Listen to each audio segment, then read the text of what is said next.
Last class में mathematics में आपने पढ़ा हुआ था इंटीग्रेशन बाय पार्शियल फ्रैक्शंस, और उनके मेथड्स देखे थे किस किस तरीके से आप उन्हें पार्शियल फ्रैक्शंस में डिवाइड कर सकते हैं, अलग अलग टाइप के फंक्शंस को। आज हम लोग, और कल हमने 2 एग्जाम्पल भी लगाए हुए थे, 2 एग्जाम्पल लगाए हुए थे, दरवाजा बंद कर दो अमन, 11 और 12, ठीक है। आज 13th नंबर एग्जाम्पल सॉल्व करेंगे। Integration of 3x minus 2 upon x plus 1 whole square into x plus 3 dx। आपको इसकी वैल्यू ज्ञात करनी है। अब आप देखो, यहां पर हम सब्स्टिट्यूशन भी नहीं कर पा रहे हैं। ऐसी सिचुएशन पर हम क्या करेंगे, ये जो हमारी एक फ्रैक्शन है बड़ी सी, इसको हम 2 या 2 से अधिक छोटी छोटी भिन्नों में अगर तोड़ लें तो हमारा काम आसान हो सकता है। उसके लिए आपको पार्शियल फ्रैक्शंस करना सिखाया गया है। तो कैसे करेंगे, पहले समाकलन और dx ये छोड़ देंगे, पहले हम इसकी आंशिक भिन्न ही कर लेंगे।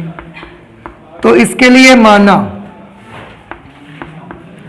3x minus 2 upon x plus 1 whole square into x plus 3 is equal to.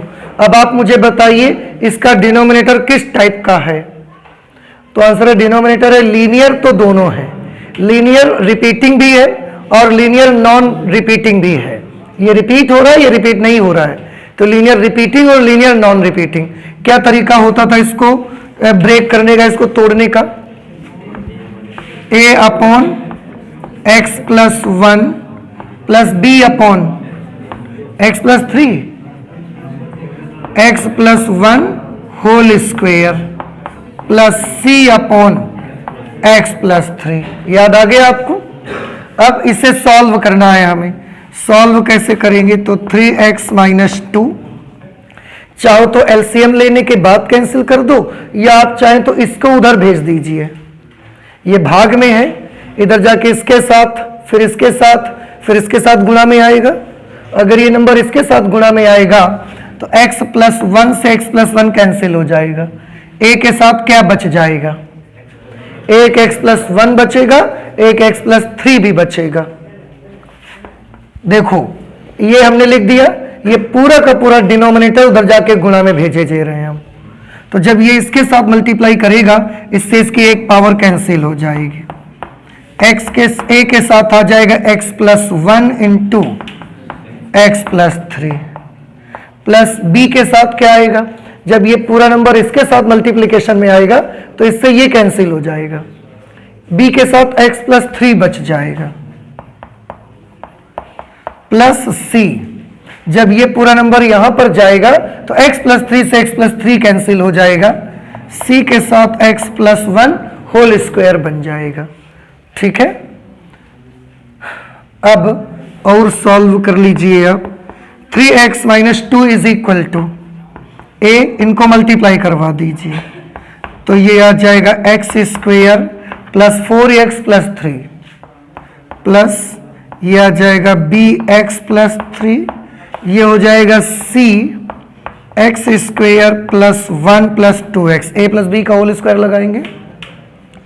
अब आप चाहें तो इसको अलग अलग टर्म कर सकते हैं, एक्स स्क्वायर वाले एक जगह पर, एक्स वाले एक साथ और अचर पद एक साथ। एक्स स्क्वायर वाले, पहले बताओ इस एक्स स्क्वायर का गुणांक क्या होगा।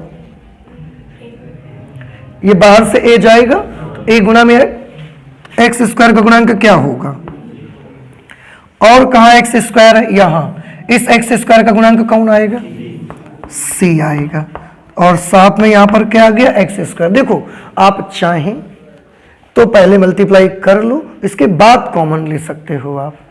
कुछ हमारी बात समझ रहे हो। पर अगर ऐसा सीखोगे तो एक लाइन कम में कर सकते हो आप, आपको एक लाइन बढ़ाना नहीं पड़ेगा। नहीं तो अगर आपको चाहिए कि ऐसे हम नहीं बन पा रहे हमसे, तो आप मल्टीप्लाई करवा लो, इसके 3 टर्म, इसके 2 टर्म, इसके 3 टर्म, फिर एक्स स्क्वायर वालों से एक्स स्क्वायर कॉमन कर लो, वाई एक्स वालों से एक्स कॉमन कर लो, अचर पद एक साथ ले लो।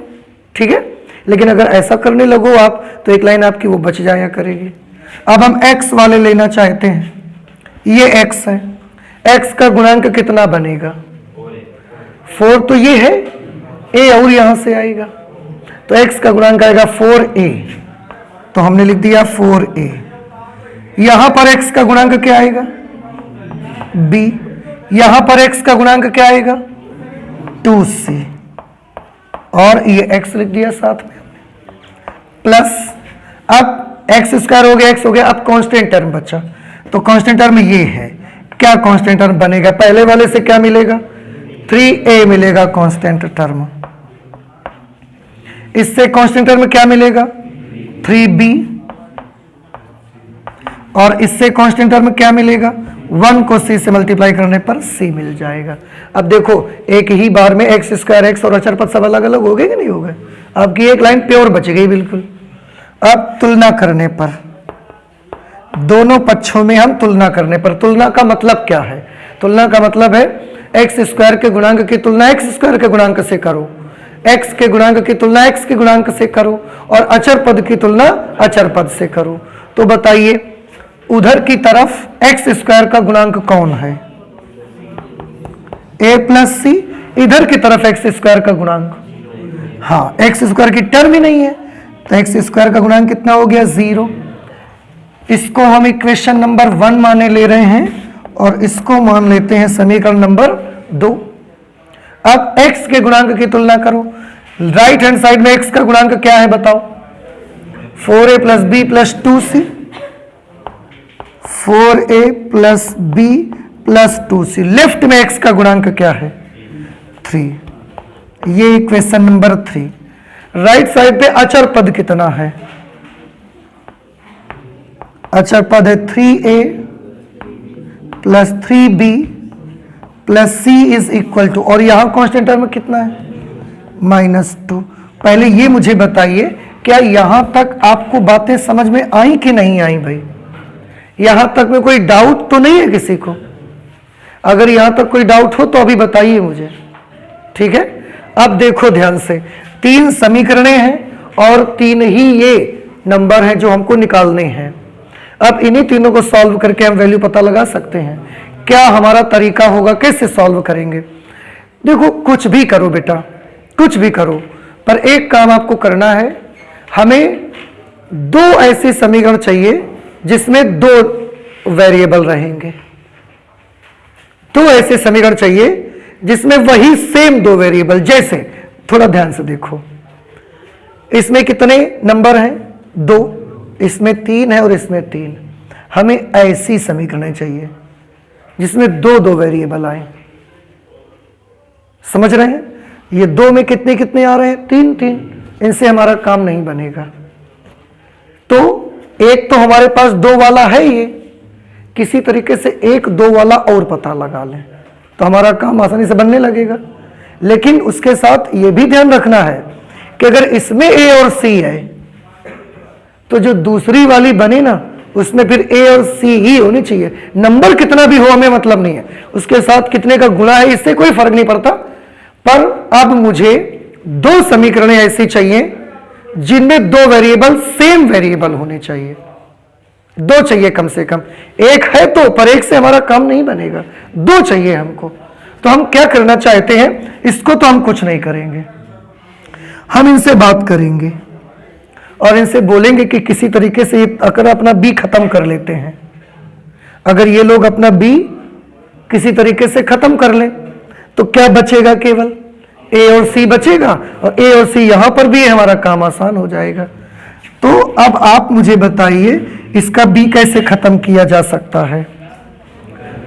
आंसर है इसमें 3 का गुणा करके इसको माइनस कर दिया जाए।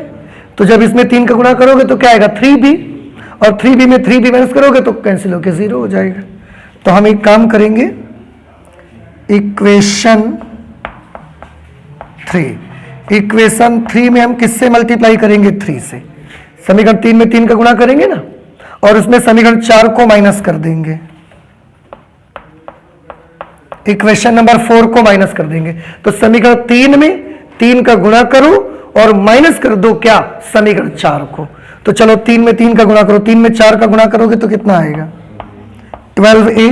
3 को b से करोगे तो कितना होगा? 3b। 2c से करोगे तो 6c इज इक्वल टू 3 3 9।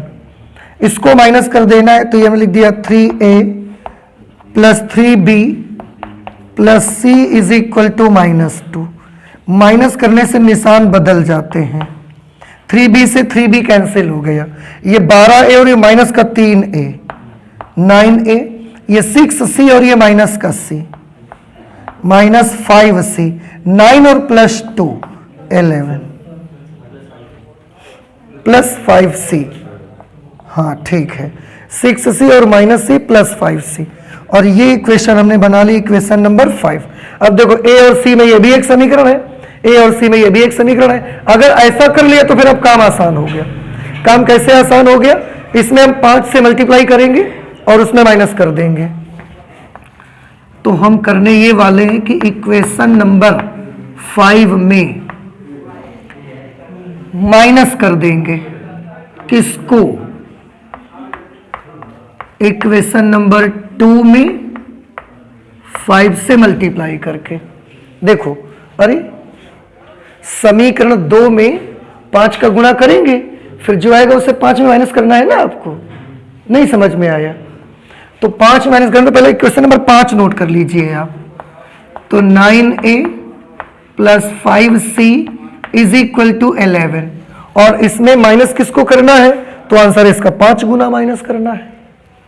तो 5 का गुणा करेंगे तो 5a plus 5c is equal to 0, minus करेंगे प्लस 5c से माइनस 5c कैंसिल हो जाएगा।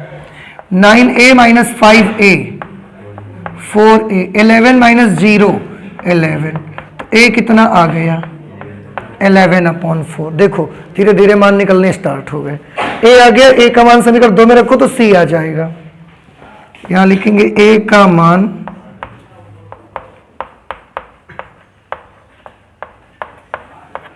समीकरण 2 में रखने पर a plus c is equal to 0 है। a की जगह 11/4 plus c is equal to 0, c is equal to minus 11/4। तो a और c की वैल्यू आ गया। b चाहिए मुझे। अब कोई ऐसी इक्वेशन ढूंढो इसमें b आता हो, इसमें भी आता है, इनमें भी आता है, इसी में रख दो समीकरण 3 से।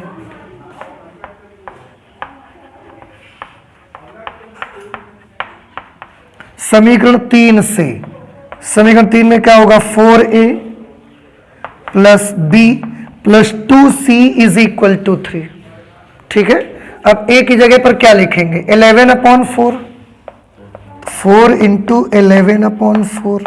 b हमको चाहिए 2, c की जगह माइनस 11/4 इज इक्वल टू 3। यहां 4 से 4 कैंसिल हो गया। ये 11 प्लस का है, उधर जाके कैसा हो जाएगा? माइनस। यहां पर 2 दूना 4।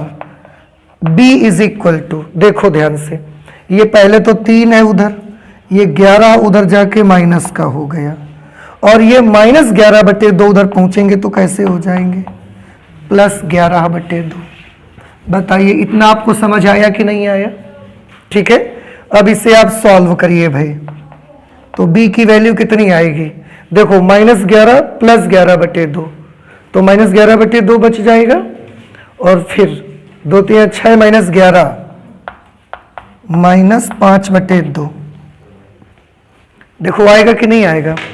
2 3 6 माइनस 22 प्लस 11, अरे ये -11 प्लस 11/2, ये दोनों मिलके क्या बनाएंगे? -11/2। अब 2 3 6 माइनस 11 माइनस 5/2। ठीक है, तो ये a b c के मान निकल आए। अब हम समीकरण 1 में रख देते हैं, इसलिए समीकरण 1 से, समीकरण 1 ये है बेटा 3x minus 2 upon x plus 1 whole square into x plus 3 is equal to a upon x plus 1। a की जगह पर क्या लिखा जाएगा? 11/4। तो 11/4 1 x प्लस 1 प्लस b की जगह -5/2 है, -5/2, और अपॉन में क्या है? x प्लस 1 का होल स्क्वायर। फिर हमने प्लस लगाया c upon x plus 3। c की वैल्यू है -11/4, तो ये इसको माइनस कर देगा, -11/4 अपॉन क्या है बेटा, x plus 3 upon x plus 3। ठीक है, इसके बाद दोनों पक्षों का x के सापेक्ष समाकलन कर देते हैं हम।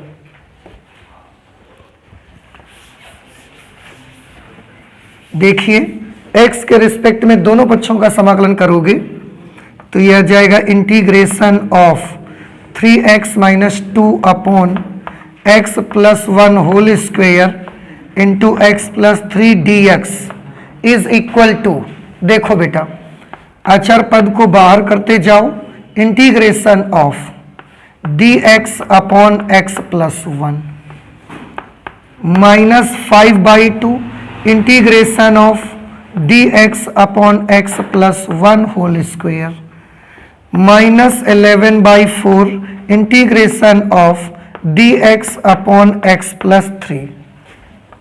अब इन सबको इंटीग्रेट करते चले जाइए।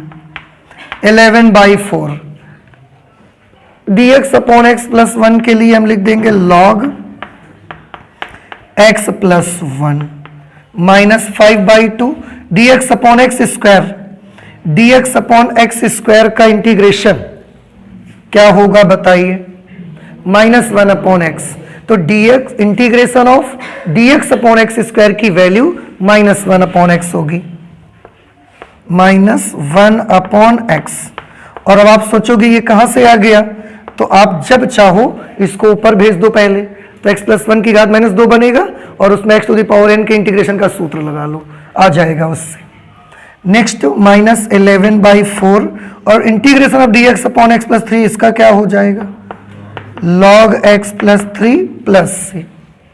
ठीक है, अब बेटा एक चीज देखो, इससे और इससे हम 11/4 कॉमन कर सकते हैं, कर सकते? कॉमन करने के बाद क्या बचेगा वो बताइए मुझे। log x plus 1 minus log x plus 3, तो log m minus log n, log m minus log n का क्या होगा log m अपॉन n, ये आ जाएगा। बाकी ये माइनस इस माइनस को प्लस कर देगा, 5/2 1 अपॉन x प्लस 1 और लास्ट में प्लस c। इस तरह से ये हमारा आंसर निकल के आ जाएगा। समझ आया कि नहीं आया अब आपको ये? ठीक है, तो आप इसे नोट कर लीजिए। इसके बाद 14th नंबर क्वेश्चन करते हैं। ठीक है, नोट करिए।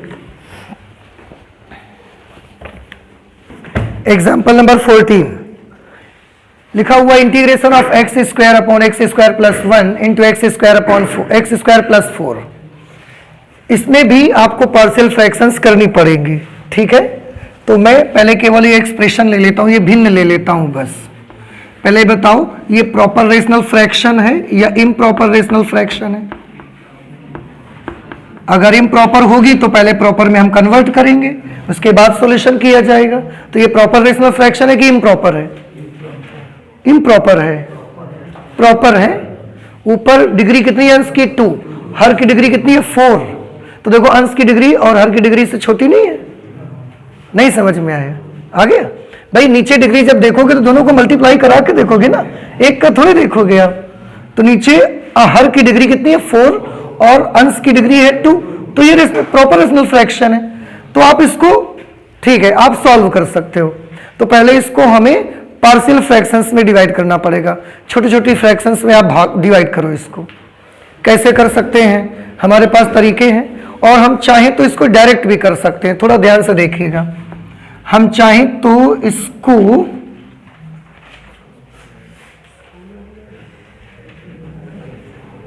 नहीं, वैसे ही कर लो। ऐसे आपको थोड़ी सी प्रॉब्लम का सामना करना पड़ेगा। ठीक है, वैसे ही कर लीजिए आप। तो इसमें एक काम पहले तक करो। एक्स स्क्वायर को आप कुछ मान लो, टी नहीं मानो, आप वाई मान लो। टी मानोगे तो आपको लगेगा कि हम अवकलन करें अब दोनों पक्षों में। क्यों? क्योंकि अभी तक सब्स्टिट्यूशन आपने किया हुआ है। तो हम एक्स स्क्वायर को क्या माने ले रहे हैं? वाई। देखो ये हम किस वजह से कर रहे हैं? ये हम सिर्फ इसका आंशिक भिन्नों में बदलने की वजह से कर रहे हैं, समाकलन की वजह से नहीं कर रहे हैं। अगर ये चीज समाकलन की वजह से मानी होती तो हम फिर दोनों पक्षों का क्या करना पड़ता? अब हमको अवकलन। समझ रहे हैं? तो अगर हम यहां पर एक्स स्क्वायर बराबर टी भी लिख देना, अगर हमने लिख दिया कि माना एक्स स्क्वायर बराबर टी, तो अब इसके दोनों पक्षों का आप क्या करोगे? अवकलन। क्यों करोगे भाई? आप अवकलन कब करते हैं? जब टी माना जाता था, जब आप समाकलन कर रहे होते हैं। तो अभी आप समाकलन कौन सा कर रहे हो? आप तो इसको आंशिक भिन्नों में तोड़ने की वजह से अपने क्वेश्चन को इजी बनाने के मारे ये कर रहे हो। हम इसको इंटीग्रेशन के मारे ये नहीं कर रहे हैं। तो हमने टी लिख दिया, t upon t plus 1 into t plus 4 is equal to, देखो ये कैसा है? ये है लीनियर नॉन रिपीटिंग। अगर लीनियर नॉन रिपीटिंग है तो कैसे बनाया जाए इसको? a upon t plus 1 plus b upon t plus 4। ये क्वेश्चन नंबर हमने 1 मान ली। सॉल्व करिए, ये पूरा डिनोमिनेटर उठा के उधर भेज दीजिए। तो इस साइड में क्या बचेगा? सॉरी, इधर t बचेगा ना ये, और ये जब यहां पर जाएगा तो t प्लस 1 से t प्लस 1 कैंसिल, a के साथ आ जाएगा t प्लस 4 प्लस b। जब ये दोनों टर्म यहां जाएंगे तो t प्लस 4 से t प्लस 4 कैंसिल, b के साथ बचा t प्लस 1, ऐसा। ठीक है, अब इसमें हम एक काम आसानी से कर लेना चाहते हैं कि वैसे तो तरीका ये है कि t इज इक्वल टू, एक बार अगर आपको a का मान चाहिए तो t की जगह -1 लिख लो, अगर b का मान चाहिए तो t की जगह -4 लिख लीजिए। लेकिन आप ऐसा मत करें, क्योंकि t किसकी वैल्यू है? एक्स स्क्वायर की, और किसी स्क्वायर की वैल्यू माइनस में नहीं हो सकती। तो आप डायरेक्ट उसी से करिए। फिर पहले t वाले पद ले लीजिए। तो t वाले पद में से यहाँ क्या मिलेगा? a, यहाँ पर t से क्या मिलेगा? b। अचर पद ले लीजिए तो 4a और प्लस b। अब दोनों पक्षों में तुलना कर देते हैं हम। तुलना करने का मतलब है t के गुणांक की तुलना करो और अचर पद की तुलना करो। उधर की तरफ t का गुणांक क्या है? a plus b। इधर t का गुणांक क्या है? 1। तो a प्लस b की वैल्यू कितनी आ गई? 1। उस तरफ अचर पद कितना है? 4a plus b। इस तरफ अचर पद कितना है? 0 है ही नहीं अचर पद, तो हमने 0 कर दिया। अब आप इसे और कैलकुलेट कर लीजिए, इन दोनों को सॉल्व कर। देखो इस बार तो 2 समीकरण हैं और 2 ही इसमें ये वेरिएबल्स आ रहे हैं। ठीक है, तो हमारा काम बड़ा आसान है। समीकरण 3 में समीकरण 2 को माइनस कर दो। Equation number 3 minus equation number 2, तो ये आ गया 4a plus b is equal to 0, और ये है a plus b is equal to 1।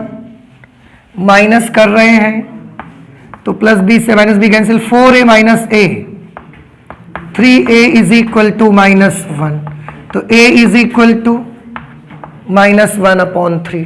ठीक है, अब a का मान अगर यहां लिख देंगे तो b की वैल्यू आ जाएगी।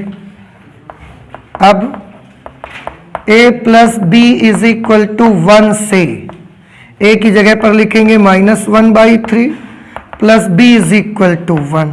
b इज इक्वल टू ये उधर जाके प्लस हो जाएगा, तो b की वैल्यू कितनी आ जाएगी बउआ? 4/3। ये b की वैल्यू आ जाएगी। अब a भी आ गया, b भी आ गया।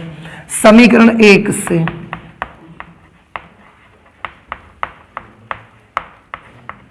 समीकरण 1 से ये है बेटा equation number 1, t upon t plus 1 into t plus 4 is equal to, देखो a अपॉन टी प्लस 1 है, a की जगह पर क्या है? -1/3, तो -1/3 और अपॉन में t प्लस 1 फिर भी रहेगा, तो -1/3 और अपॉन में t प्लस 1। फिर b upon t plus 4, b की जगह 4/3 लिख देंगे, तो प्लस 4/3 और अपॉन में है t प्लस 4।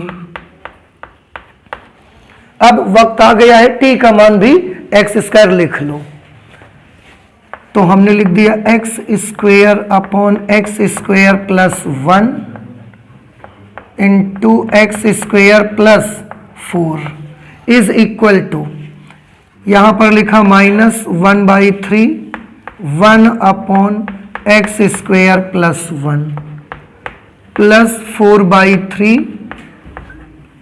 1/x² plus 4। तो x² बराबर t मानने का मकसद समाकलन में हेल्प लेना नहीं था। x² बराबर t मानने का मकसद ये था कि ये हमारी आंशिक भिन्न के प्रोसेस को छोटा कर सकता है, इसलिए हमने कर लिया था। नहीं तो आप सोचो ये जहां जहां t ऑन x² होता वहां पे पावर और भी बड़ी बड़ी आती, फिर इसको सॉल्यूशन में हो सकता है थोड़ी दिक्कत पड़ती।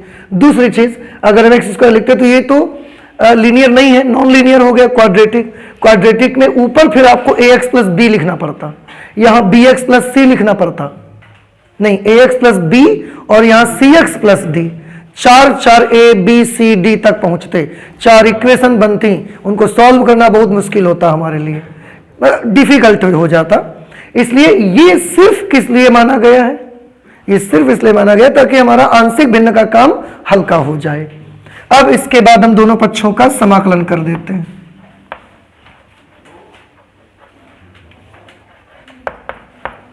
Integrating on both sides with respect to x, तो हम लगाएंगे integration of x² upon x² plus 1 into x² plus 4 dx is equal to -1/3 integration of dx upon x² plus 1 plus 4/3 integration of dx upon x² plus 4 -1/3। इसको देख के नहीं लगता कि इसका आपको इंटीग्रेशन आ जाएगा? कौन सा सूत्र लग रहा है? Integration of dx upon 1 plus x²। तो integration of dx upon 1 plus x² क्या होता है? tan inverse x। इसमें आप चाहो तो ये जो 4 है ना, इसको 2² लिख दो। और अब देखो integration of dx upon x² plus 2², तो ये सूत्र बन गया integration of dx upon x² plus a²। और dx upon x² plus a² का फॉर्मूला क्या होगा? 1/a tan inverse x upon a। तो 1/a, a मतलब 2, और tan inverse x upon a, और लास्ट में क्या लिख दिया? Plus c। ये 2 से ये 4 कैंसिल होके 2 बन जाएगा, -1/3 tan inverse x plus 2 tan inverse x/2 plus c। ये हमारा लास्ट का आंसर बन जाना चाहिए। 2/3, ये वाला 3 तो भूल गए लिखना, तो 1/3 tan inverse -1/3 tan inverse x plus 2/3 tan inverse x/2 plus c। समझ आ गया आपको? तो ऐसी सिचुएशन पे याद रखिए कि कहीं पर भी x² बराबर t माना गया, इसका मतलब ये नहीं कि हर जगह अवकलन करके बैठ जाओगे आप। ये इसको आसान करने के लिए किया गया था, ठीक है? हम y भी मान सकते थे, उससे कर देते, लेकिन ये बताना भी जरूरी था, इस सिचुएशन से आपको अवगत कराना भी जरूरी था कि हर जगह x² बराबर t का मतलब अवकलन करना नहीं होता है, ठीक है? आप नोट कर लीजिए। इसके बाद हम 15th नंबर सॉल्व करते हैं। ओके, एग्जाम्पल नंबर 15 लिखा हुआ है integration of 3 sin phi minus 2 into cos phi upon 5 minus cos square phi minus 4 sin phi। इसको आप कैसे सॉल्व करोगे? ये हमने लिखा 3 sin phi minus 2 into cos phi upon 5 minus cos square phi को हम लिख सकते हैं 1 माइनस साइन स्क्वायर फाई। तो 1 minus sine square phi minus 4 sin phi into d phi. Integration of ये हो गया 3 sin phi minus 2 into cos phi upon, देखो 5 minus 1 plus sine square phi, 5 minus 1 होके ये क्या बन जाएगा? 4। 5 माइनस 1 क्या हो जाएगा? 4 आ जाएगा कि नहीं आ जाएगा? और ये माइनस क्या हो जाएगा? प्लस। तो जब आप इसे सॉल्व करोगे तो ये कुछ इस तरीके का दिखेगा, sine square phi -4 sin phi और ये प्लस का 4, ऐसा दिख जाएगा ये। और यहां पर क्या लग जाएगा, डी फाई। 5 से मल्टीप्लाई नहीं होगा, देखो ना माइनस नहीं लगा है, तो साइन स्क्वायर 5 प्लस का आएगा, 5 -1 होगा तो 4 आ जाएगा प्लस का, और -4 साइन फाई आ जाएगा। ठीक, अब आप एक काम कर लो, माना sine phi is equal to t. ठीक है, अब ये मुझे बताओ यहां अवकलन करना है कि नहीं करना है। हमने साइन फाई को टी माना है तो अवकलन करना है कि नहीं करना, नहीं करना। क्यों? अगर आप आंशिक भिन्न केवल कर रहे हो तो अवकलन नहीं करना, लेकिन अगर आप समाकलन में मदद ले रहे हो तो अवकलन करना है। तो आप आंशिक भिन्न कर रहे हो कि अभी समाकलन में मदद ले रहे हो? अभी तो हम समाकलन में मदद ले रहे हैं ना, अभी तो हम आंशिक भिन्न करना स्टार्ट भी नहीं किया, अभी तो हम इंटीग्रेशन में हेल्प लेना चाहते हैं। तो sine phi is equal to t, तो अवकलन करेंगे तो क्या आ जाएगा, cos phi d phi is equal to d t. तो जहां साइन फाई है वहां टी लिखेंगे, और जहां cos फाई डी फाई है वहां पर डी टी लिख देंगे। इंटीग्रेशन ऑफ 3 साइन फाई की जगह पर t, 3t - 2 cos phi d phi. देखो भैया, cos फाई डी फाई, इस पूरे को हटा के क्या लिख देंगे, डी टी, अपॉन इसकी जगह पर लिखेंगे टी स्क्वेयर -4t + 4। इतना समझ आया? अब इसे और भी आप कुछ कर सकते हो, देखो integration of 3t - 2 dt upon, इसको अगर आप फैक्टर करोगे तो इसका फैक्टर बनेगा t - 2 का होल स्क्वायर। आप ओपन करके देखो कि टी स्क्वायर + 4 - 2ab करोगे तो -4t आ जाएगा। समझ आ रहा है ना आपको? तो ये बना जा करके, अब इसके आगे हमें नहीं समझ में आ रहा है कि क्या किया जाए, तो हम इसके बाद अब इसका क्या कर देंगे, इसके बाद वैसे यहां के बाद भी ना हम तरीके यूज कर सकते। देखो इससे पहले आपको याद होगा ये फॉर्मेट एक बताया गया आपको, integration of px + q upon ax² + bx + c। हम वो रूल भी लगा सकते थे, और अगर हम चाहें तो हम क्या कर सकते हैं, फैक्टर करके इसकी आंशिक भिन्नों में बदल के भी हम इसको सॉल्व कर सकते हैं। तो हमारे पास दोनों तरीके हैं, आप जैसा बताइए वैसा कर दें। आंशिक भिन्नों से करा जाए, चलिए देखिए। अच्छा, अब पहले आप इसको आंशिक भिन्नों में कन्वर्ट कर दो। माना 3 - 2 upon t - 2 whole square is equal to, t - 2 whole square is equal to, ये क्या है, लीनियर रिपीटिंग है। और लीनियर रिपीटिंग में क्या मानेंगे आप, a upon t - 2 plus b upon t - 2 whole square. ठीक है, इसको हम इक्वेशन नंबर 1 कर लेते हैं। इसको उधर भेजो भाई, तो ये हो जाएगा 3t - 2। बेटा जब ये इसके पास जाएगा तो t - 2 से एक t - 2 कट जाएगा, एक t - 2 बचेगा, तो a × t - 2 प्लस जब ये यहां जाएगा तो ये पूरा पूरा इससे कट जाएगा, b आ जाएगा 3t - 2। इसको मल्टीप्लाई करेंगे तो ये कितना आ जाएगा, at - 2a + b, -2a + b। अब हम दोनों पक्षों की तुलना कर देते हैं, और तुलना भी कैसी, x² के गुणांक का x² के गुणांक से, ये वाला तरीका यूज करके। उधर t का गुणांक क्या है, a, यहाँ t का गुणांक क्या है, 3, तो a की वैल्यू कितनी आ गई, 3।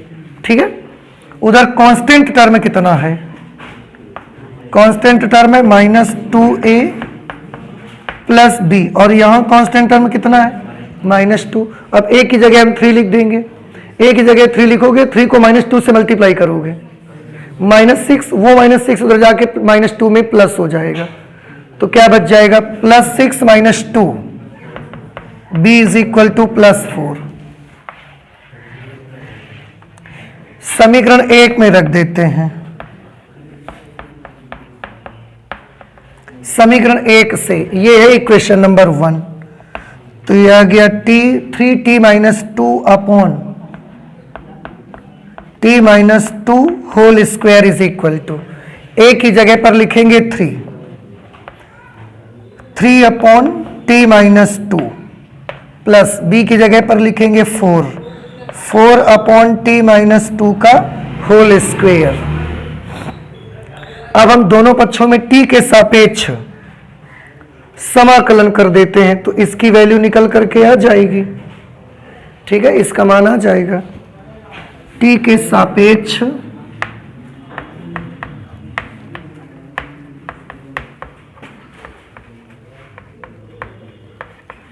समाकलन करने पर इसका, तो integration of 3t minus 2 upon integration of 3t minus 2 upon t minus 2 whole square, t minus 2 whole square dt is equal to, इनमें भी सब में इंटीग्रेशन और dt करते चले जाओ, तो ये आएगा 3 integration of dt upon 3 integration of dt upon t minus 2 plus 4 integration of dt upon t minus 2 whole square. ठीक है, सॉल्व करिए भाई इसको। 3 integration of dt upon t minus 2 की वैल्यू क्या होगी, log t माइनस 2, पावर अगर t में सिंगल लगी हो तो बस log ही आ जाएगा, plus 4 integration of dt upon t minus 2 whole square, इसकी वैल्यू क्या आएगी, माइनस 1 अपॉन t माइनस 2, जैसे 1 अपॉन एक्स स्क्वायर का माइनस 1 अपॉन एक्स, तो 1 अपॉन t माइनस 2 के होल स्क्वायर का माइनस 1 अपॉन t माइनस 2, और लास्ट में लगा देंगे प्लस c, तो ये आ गया 3 log t माइनस 2, ये माइनस इस प्लस को माइनस कर देगा, माइनस 4, अरे 1 अपॉन एक्स स्क्वायर का माइनस 1 अपॉन एक्स आएगा ना, तो माइनस 1 अपॉन टी माइनस 2, तो फिर हमने हटाया क्यों था, मुझे ऐसा लगा कि ये पावर में लगा है t माइनस 2 अचानक से, इसलिए मैंने उसको हटा दिया। ठीक है, ये माइनस इस प्लस को माइनस कर देगा, और ये बेटा क्या बना लेगा, 4 upon T minus 2 plus c। अब ये किसकी वैल्यू है बेटा, ये वैल्यू है 3t minus 2 upon t minus 2 whole square dt की वैल्यू है, ये इसकी वैल्यू आ गई है। अब आप t की जगह हर जगह क्या लिख सकते हो, साइन फाई लिख सकते हो, तो अगर t की जगह हर जगह साइन फाई लिख दोगे तो इसका आंसर आ जाएगा आपका 3 log, ठीक है, रख देते हैं वैल्यू 3 log, t की जगह पर क्या लिखेंगे, साइन फाई, तो ये आ जाएगा sine phi minus 2, minus 4 upon t की जगह पर क्या लिखा जाएगा, sine phi minus 2 plus c, हो गया। बस यही हमारा आंसर आ जाना चाहिए।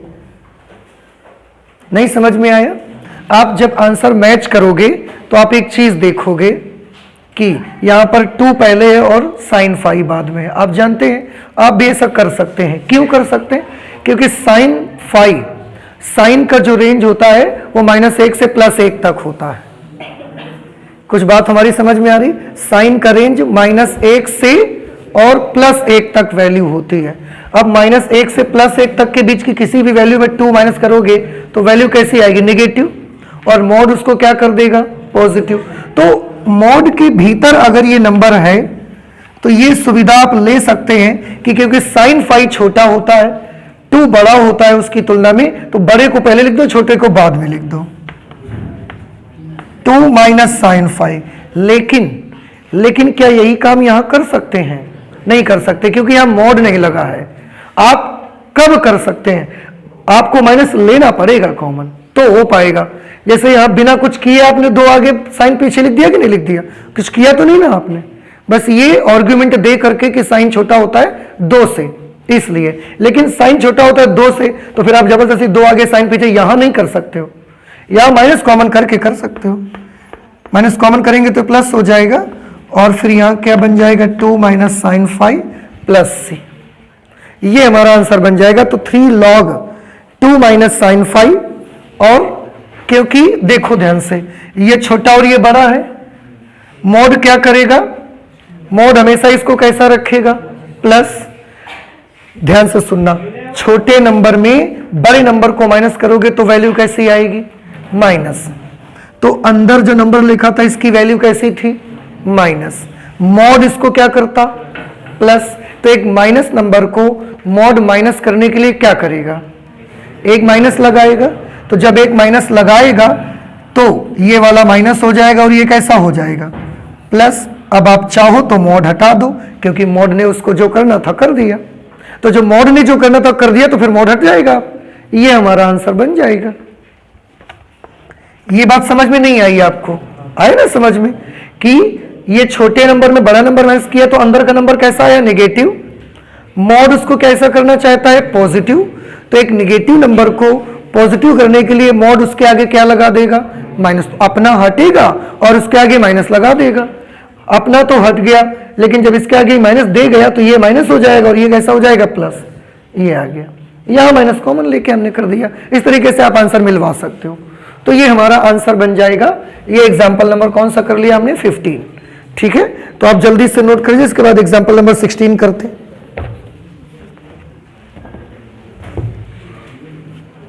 एग्जाम्पल नंबर 16 पे है, integration of x square plus x plus 1 D x upon x plus 2 into x square plus 1। ये है, देखिए ये एक तो लीनियर भी है और नॉन लीनियर भी है, क्वाड्रेटिक भी है और नॉन रिपीटिंग भी है। तो सबसे पहले ना इसको हम आंशिक भिन्नों में ही बदल लेते हैं। माना इसका केवल ये भिन्न निकाल के बाहर ले आओ, x square plus x plus 1 upon x plus 2 into x square plus 1। बताइए कैसे लिखा जाए, इसको कैसे लिखोगे आप, ए अपॉन एक्स प्लस 2, ये एक्स स्क्वायर प्लस 1 है, इसको कैसे लिखा जाना चाहिए, इसको लिखेंगे B x plus c upon x square plus 1। याद आया कुछ आपको कि क्वाड्रेटिक में ऊपर बी एक्स प्लस सी फिर टाइप का लिखेंगे हम। अब इसको उधर भेज दीजिए, तो लेफ्ट हैंड साइड में क्या बचेगा, x square plus x plus 1। ये जब यहां जाएगा तो x प्लस 2 से x प्लस 2 कैंसिल, a के साथ क्या बच जाएगा, एक्स स्क्वायर प्लस 1। ऐसे ही ये बी एक्स प्लस सी है, ये पूरा जब यहां जाएगा तो एक्स स्क्वायर प्लस 1 से एक्स स्क्वायर प्लस 1 कट जाएगा, बी एक्स प्लस सी के साथ बच जाएगा एक्स प्लस 2।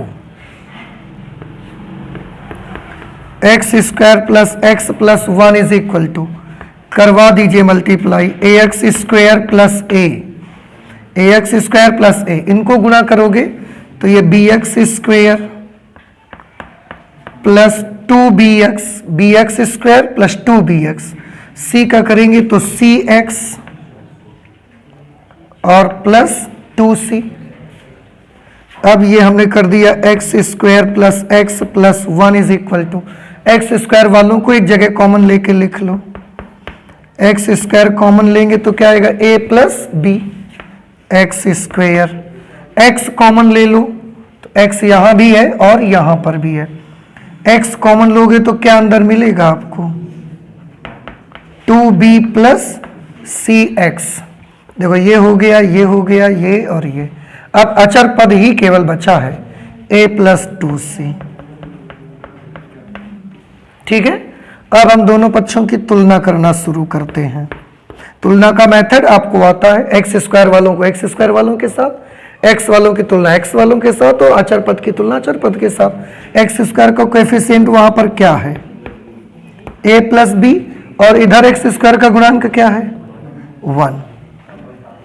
इसको मान लेते हैं इक्वेशन नंबर 1, इसको समीकरण 2। एक्स का गुणांक क्या है उधर, 2b प्लस सी, यहां एक्स का गुणांक 1, तो यह आ जाएगा 2b plus c is equal to 1। Equation number 3, उधर कांस्टेंट टर्म कितना है a प्लस 2c, इधर कांस्टेंट टर्म क्या है 1, ये इक्वेशन हो गई 4। अब इन तीनों समीकरणों को मिला के a b c आपको निकालने हैं। फिर से हमको दो समीकरण चाहिए जिनमें सेम वेरिएबल हो, दो, इसमें a b, इसमें b c, इसमें a c आ गया। आप कुछ भी ऐसा कर लो।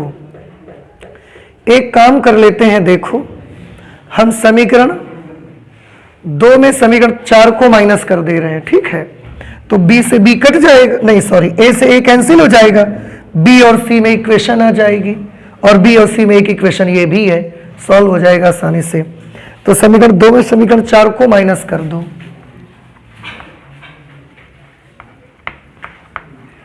Equation number 2 minus equation number 4 minus कर देंगे। चलिए, इक्वेशन नंबर 2 है a plus b is equal to 1, और इक्वेशन नंबर 4 है a plus 2c is equal to 1। चलिए माइनस कर देते हैं इनको, ये माइनस माइनस माइनस, a से a कैंसिल, ये आ गया b minus 2c is equal to 0। ये हो गई इक्वेशन नंबर 5। अब b और c में एक समीकरण ये है और b और c में एक समीकरण ये है आपके। इन दोनों को अब आपको सॉल्व करना है। आपके पास दो तरीका है, चाहो तो वहां से b का मान निकाल के इसमें लिख दो, वहां से b की वैल्यू कितनी आएगी 2c, वो यहां पर आप लिख सकते हो आकर के, और या तो इसमें 2 का गुणा कर दो और उसके साथ जोड़ दो, ठीक है। तो इक्वेशन नंबर 3 में 2 से मल्टीप्लाई कर देंगे और जो कुछ आएगा उसके साथ इक्वेशन नंबर 5 को ऐड कर देंगे। तो चलो इक्वेशन नंबर 3 में 2 से मल्टीप्लाई करो, इसमें 2 से गुणा करो, तो 4b plus 2c is equal to 2, 4b plus 2c is equal to 2। अब इसमें समीकरण 5 जोड़नी है आपको, तो b minus 2c is equal to 0। अब प्लस 2c माइनस 2c हो जाएगा कैंसिल, 4b और 1b मिलकर के 5b is equal to 2, then b is equal to 2 upon 5। b की वैल्यू आ गई, b की वैल्यू यहां लिखो तो a की वैल्यू आ जाए। अब समीकरण 2 से ये है बेटा equation number 2, a plus b is equal to 1, a plus b is equal to 1, तो a की जगह पर a, b की जगह 2 upon 5 is equal to 1, a is equal to 1 minus 2 upon 5, a is equal to कितना आ गया 3 upon 5, a की वैल्यू कितनी आ गई 3 अपॉन 5, b आ गया, a आ गया। अब c चाहिए हमको।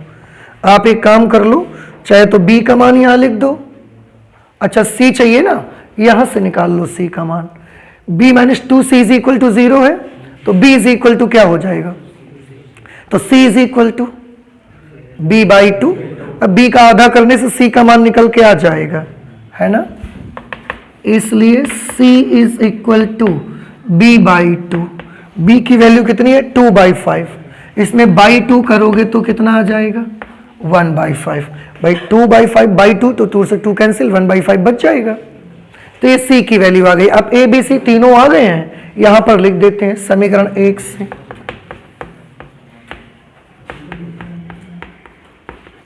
समीकरण 1 से ये होगा x square plus x plus 1 upon x plus 2 into x square plus 1।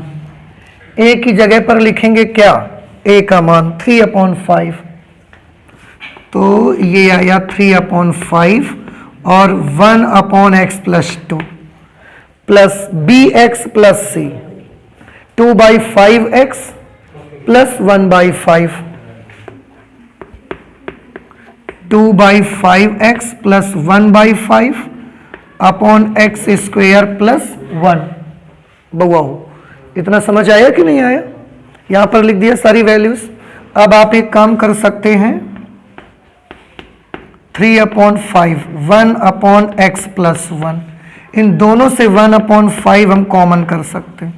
I am sorry, अभी इंटीग्रेशन नहीं, 1/5 कॉमन करेंगे तो क्या रह जाएगा, 2x + 1, 2x + 1 अपॉन x² + 1। ठीक है, अब आप एक काम और कर दो,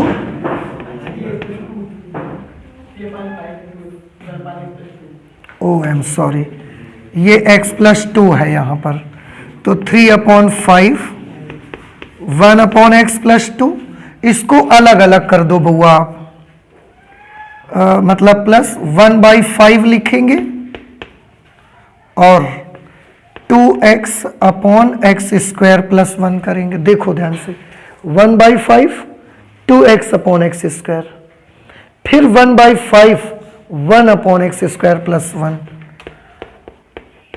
1/5 और 1/x² + 1। बताइए यहां तक में कोई प्रॉब्लम है आपको?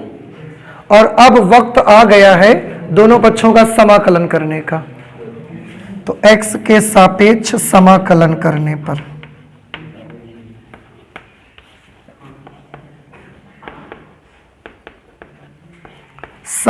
करने पर इसको क्या लिखोगे, integration of x² + x + 1 upon x + 2 into x² + 1 dx is equal to, देखिए इसका इंटीग्रेशन करना है ना, तो हमने लिखा 3/5 integration of dx upon x + 2, 3/5 integration of dx upon x + 2 plus 1/5 integration of 2x upon x² + 1 dx, ये कर दिया। अब इसकी बारी है, plus 1/5 integration of dx upon x² + 1।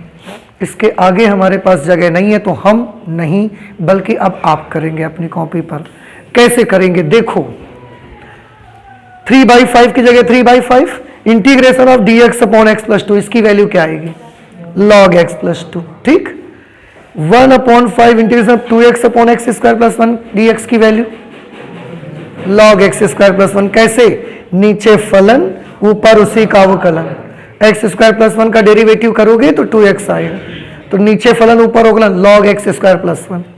इसको अब देखो 1/5 integration of dx upon x² + 1, ये tan 1x इसका आ जाएगा, तो इसमें क्या आएगा 3/5 log x + 2, बगल वाले में क्या आएगा 1/5 log x² + 1 plus 1/5 tan 1x। ये हमारा पूरा का पूरा जवाब आपको मिल जाएगा। कर लेंगे आप आगे, ठीक है। आपकी जिम्मेदारी ये है कि जो एक्सरसाइज 7.5 है उसके भी क्वेश्चंस आप करेंगे, ठीक है, और लगाइए, जो नहीं आते हैं वो हमें बताएंगे आप। तो आज हम लोग मैथमेटिक्स में इतना ही रखेंगे, आगे और भी क्वेश्चन सॉल्व करेंगे लेकिन नेक्स्ट क्लास पे। Okay, thank you.